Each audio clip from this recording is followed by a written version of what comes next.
J'obtiens donc environ 11,47 mètres. On pourrait évidemment ajouter à cela la taille de l'individu qui lance le ballon, hein. Mais voilà. Maintenant, posons-nous la même question, mais dans le cas où, le long de l'ascension, le ballon est soumis à une force de frottement dont l'intensité est de 3 newtons. Voilà, une intensité constante. Voilà, on va admettre, alors c'est pas le cas, hein. En général, les forces de frottement donc, qui émanent de la résistance du milieu dépendent de la vitesse avec laquelle l'objet se meut dans le milieu, mais on va admettre que c'est constant et que ça vaut toujours 3 newtons. Voilà. C'est un modèle qui est un petit peu plus précis que le modèle qui considérait que il n'y avait pas de force de frottement du tout. Voilà. Donc là, j'ai dit c'est le delta EM. Voilà, la variation de l'énergie mécanique est égale à la somme des travaux des forces extérieures, donc les forces extérieures, les forces non conservatives, qui s'exercent sur le système, donc en l'occurrence notre force de frottement. Et la question c'est quelle hauteur pourra-t-il atteindre dans ce cas-là? Voilà. Sachant qu'avant on avait obtenu 11,47 mètres. On va garder cette information. Alors, delta EM, c'est l'énergie mécanique finale, moins l'énergie mécanique initiale. La somme des travaux des forces extérieures, en l'occurrence, c'est que la force de frottement, donc c'est moins FF fois H. Pourquoi je mets moins FF? Parce que la force de frottement s'exerce dans le sens opposé du déplacement. Voilà, donc il faut le noter. Et H, c'est la hauteur. Voilà, c'est la distance qu'il aura parcourue, ce sera finalement la hauteur. Bien. L'énergie mécanique finale, qu'est-ce que c'est? L'énergie mécanique finale, c'est comme avant, hein, c'est que l'énergie potentielle de pesanteur. Donc c'est M fois G fois H, tout simplement. Et l'énergie mécanique initiale, c'est comme avant, c'est que de l'énergie cinétique. Donc c'est 1 demi de M V carré. Bien, alors, on a donc une petite équation.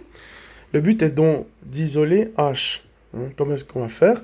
Sachant qu'on a du H ici et ici. Alors on va réunir les termes. Alors moi je propose on mette cela de l'autre côté. Donc j'ai MGH plus FFH qui est égal, et puis ça je le mets de l'autre côté, à 1 demi de M fois V carré.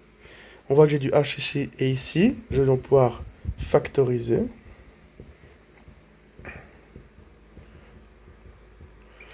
Et puis maintenant ce que je propose, c'est d'isoler le H définitivement en divisant par ce qu'il y a devant. Donc H est égal à combien? C'est 1 demi, enfin, on va mettre ça comme ça. C'est la masse fois V au carré sur 2 fois mg plus ff.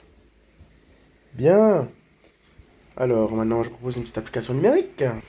La masse elle vaut combien? Elle vaut 500 grammes, donc ça fait 0,5 kg.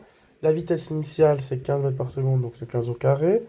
En bas je divise par 2 fois la masse fois la gravité, donc finalement la force de pesanteur, donc c'est 0,5 fois la gravité qui vaut 9,81, plus la force de frottement. Force de frottement vaut 3. Bien. J'obtiens une hauteur de 7,12 mètres. Donc on voit bien que si l'on considère les frottements, on atteint une hauteur qui est beaucoup plus faible. Alors beaucoup plus faible quand même, hein. Il y a quand même 4 mètres d'écart, environ 4,3 mètres d'écart. Donc on voit que finalement, les travaux des forces de frottement ont un impact. Puisque ce qui se passe, c'est que là, donc on fournit une certaine énergie cinétique au système.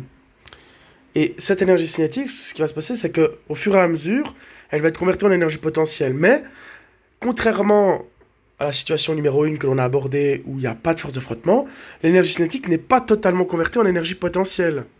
C'est-à-dire qu'au fur et à mesure de l'ascension du ballon, il y a des forces de frottement qui s'exercent. Et donc ces forces de frottement, ces travaux, les travaux résistants, on dit ces travaux de force non conservative, auront tendance à dissiper l'énergie du système. Ce qui fait que, à la fin, on n'a pas cette conservation de l'énergie mécanique, on a une diminution.